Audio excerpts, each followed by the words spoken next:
Is Generation Y influencing corporate culture?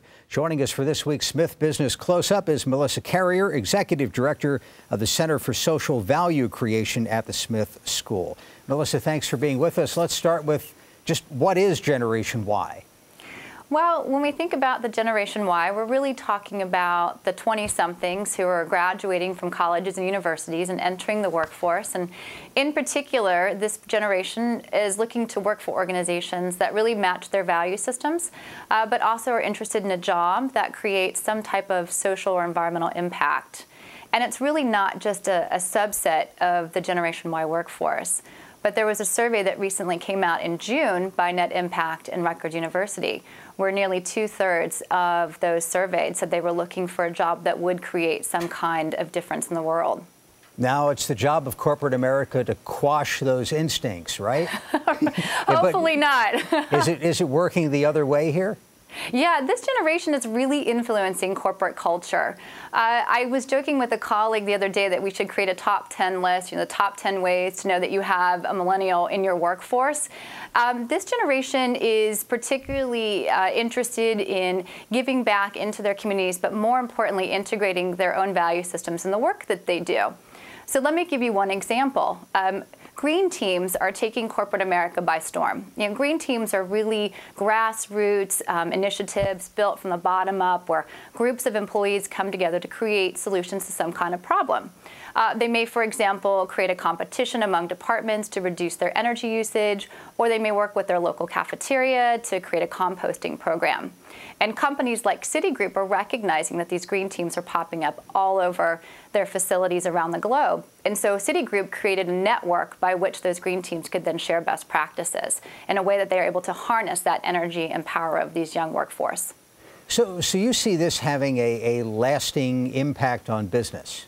Absolutely, and I think this is really an untapped opportunity for corporations. So the Generation Y workforce are interested in a couple of things. First, they're very interested in having their opinions heard. They want to make sure that managers are seeking their input and that their values are being taken into consideration.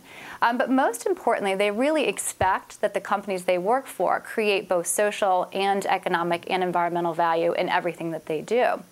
And so the companies that understand this and really harness it will go well beyond things like traditional volunteer programs or matching grant programs and create opportunities for this young workforce to come together across functional areas and really seek market opportunities that help the firm create long-term value. So what would you like to see? What would you advise corporations to do to be able to harness this to create that value? Well, there's a couple of examples. Companies like Google give their creative team 1 day of work of each work week to do anything that they want. They can work on any project that they want. So you can imagine a company that can create a process by which employees can come together and work together to address business opportunities and either social or environmental change.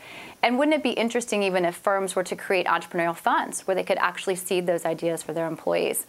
I think the most important thing for companies to recognize is that this young workforce are creating what we call career portfolios, that they don't just view themselves as having one job, that they come to work in the morning, but they might spend their lunch break working on a new business idea.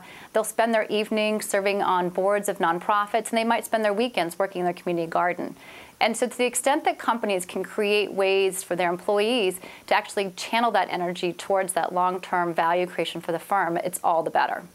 So those of us who are not millennials, not Generation Y, should be somewhat flexible in dealing with these folks and encouraging all these ideas?